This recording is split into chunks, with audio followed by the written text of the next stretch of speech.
what is science? How would you define it? I remember my father saying to me at one point, he was a doctor, and I remember him saying to me at one point that all science is a process of asking questions. And I wonder if you would agree with that, or if you would define science differently. That's a good start. I think it's a process of asking questions and trying to get answers that are falsifiable, that can be checked, that can be evaluated by other scientists, other people, that can be replicated, that can be refuted, that can see their evidence strengthened or weakened in a cumulative way and hopefully in a transparent way. Um, Now, science, in order to run well, should have some qualities. It has to be disinterested, has to be universal, there has to be communalism, and there has to be a healthy, organized skepticism. And I think that these values have been eroded at times. I think that they were very seriously eroded in recent years. Most people do not see science as disinterested any longer because there's very strong conflicts of interest. We have been struggling with openness to make science more of a community good, that people can look at data sets, they can look at the codes and the algorithms that people are running to get different results and conclusions, protocols, and how things are done, sharing materials and details about their methods. The large majority of science is not transparent, and it's not possible to just run the machinery that has created it. I think that universalism is something that has created both challenges and advances and problems, because we do see more people doing science. Before the pandemic, I would argue, goodness, why do we have so few scientists? We need more science. We need everybody to be a scientist. And I should have watched very carefully on what I was wishing and saying, because yes, everybody became an expert during these years, and everybody was able to trash the best, most knowledgeable people just with a tweet, completely dismissing them. Um, 20 years ago, the vast majority of research was done in fully democratic countries. Currently, this is some data that I released recently, less than 20% of published research comes from full democracies. The stronger players are either totalitarian regimes. China is currently publishing about 3 times more papers than the US. India is catching up, which is a flawed democracy. It will be number 2 within a few years, outpacing the US. Many other totalitarian countries like Iran see escalating geometrically, not exponentially, productivity in their papers. Are they real? Are they fake? We have evidence that some of that is really fake, no more than that. And organized skepticism, goodness, we've seen it weaponized. We've seen it go completely off target. We've seen it suppressed also and censored and attacked. It's a very delicate good. Organized skepticism is something to be respected and allowed to grow in a healthy way. And people have very different notions about what is healthy skepticism. We have so many influencers that completely overshadow the landscape of what it means to be a skeptic, a healthy skeptic. I guess that in that statistic, you consider the United States as still a full democracy, because when you No, see that, I know. So the 20% does not include the United States. it does not include the United States in the last 10 years, roughly. Yeah, the United States is a flawed democracy in the last 10 years, roughly. Why does that matter for science? Why can science not be done effectively in a totalitarian regime? Why is science, it sounds like part of the argument you're making is that science is best practiced in a democracy, or most fairly practiced in a democracy, maybe. Is that the argument, and why would that be the case? It's not really my argument. I follow that argument, but it's something that has been expressed for many years, decades. I think that the classics in sociology of science have traditionally said that you need democracy, you need freedom of speech, freedom of thought, freedom of writing and publishing, whatever you want to do and say and express in order to have science. And it makes sense that if science is this questioning, if you cannot really ask the questions that are important, or if you need to get answers that satisfy some regime or some of the entities that support or benefit from that regime. So I expected a slightly different answer because you're one of the founder of the evidence-based medicine against what you call the eminence-based medicine. So I expected you to sort of say that totalitarian regimes are more naturally supporting eminence-based medicine. But can you explain to our listeners what is evidence-based medicine and why, from a strong supporter, you started to be a critic more recently? So, eminence-based medicine means that you give more weight to people who have higher titles, more prestigious titles. They're professors, and their opinions should carry more weight.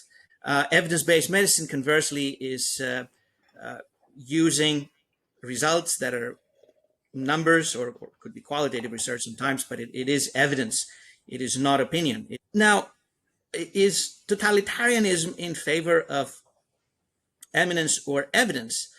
Um, it could be either way. I think that totalitarianism may use experts that are aligned with the regime, that are just easy to buy or just make them align their thinking and their beliefs, or perhaps even silence if they're contrarians. Um, but it could work also through an quote unquote evidence approach. It could try to get studies, and perhaps with a little bias here and there, it could also create an environment where seemingly there is enough evidence for things to be done in a given way. So I think that eminence-based approaches have become less tolerated over time as people in evidence-based medicine have tried to make the case that they're not reliable, and they're not reliable. It's less likely that people who want to subvert evidence will just present crude, raw eminence in defense on whatever they do. Usually, they will try to do it by supplying things that look like good evidence, but actually it is not, and then build the case along with the wrapping of opinion and policy and whatever else. But it seems that you've become something of a skeptic, or at least a little bit worried about evidence-based medicine too. And is that because we're in a place where what is actually eminence is disguised as evidence? Has that been because the boundaries between the two? Is that because the boundaries between the two are more blurred than you would like to see, or has been some more profound failure of evidence-based? I think we've seen profound failures of evidence-based approaches, or so-called evidence-based approaches. Somehow, eminence-based approaches hijacked evidence-based terminology. So you have the most eminence-based approaches hijacking the name evidence-based and using it to their benefit. So you have guidelines, even in the field of cardiology, that has more evidence than any other medical field. Nevertheless, more than 50% of the recommendations in guidelines of cardiology, like the best cardiology guidelines, they're just based on eminent opinion, kind of what experts believe. There's no evidence for them. And when there is evidence, it is being oversold much of the time. Also, many of the tools of evidence-based approaches have become so widely misused that you have to be very careful. I have been a very strong supporter of the need to perform evidence synthesis, put the results of multiple studies together on a given topic, perform systematic reviews and meta-analysis. Again, I should have been very careful about what I wished, because now we see a pandemic of systematic reviews. There's some topics for which we have 100 systematic reviews on the same topic. There's absolutely no reason to have such redundancy. And out of the 100, all of them are very poorly done sometimes. So it is a factory producing lemon cars, and people just love them because they have the stamp of evidence-based medicine, supposedly, but they're just, products that should have no value and should be discredited. But there seems to be a little bit of a apparent contradiction between your support for evidence-based medicine and the fact that your most famous paper says that most published research findings are false. Because how can you, if most research findings are false, what is the evidence? Yeah, well, it is the way that 20 years ago when I published that paper. Unfortunately, even now, I think if you take a random paper, um, just from the 7 million papers that are published every year, if you pick a random one that makes a new claim, it's more likely that it will be false than it is correct. Even though we have seen some structural reforms and some improvements in several fields, but not all fields, some of the worst fields that were the least reliable have been the ones that have grown completely unchecked and to gigantic proportions, publishing amazing quantities of papers that are unreliable. So the notion that we need evidence-based approaches does not mean that every piece of evidence is to be believed and worshipped. Actually, it needs to be scrutinized, it needs to be checked, it needs to be perhaps reproduced or triangulated somehow.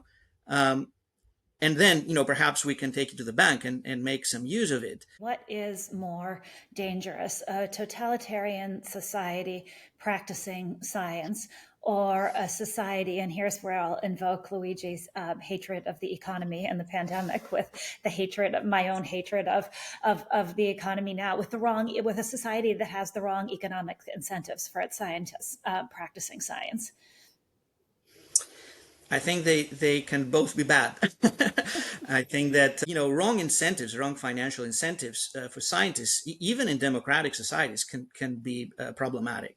People are not rewarded for doing rigorous science. They're not rewarded for questioning their own results. They're not rewarded for finding something and then being skeptical about their own findings and perhaps dismantling their own findings if they find that was due to some bias or some winner's curse finding that gets refuted downstream. They're rewarded to come up with extreme, extravagant, eventually unbelievable, much of the time, results that do not really offer much for progress in science, let alone for society.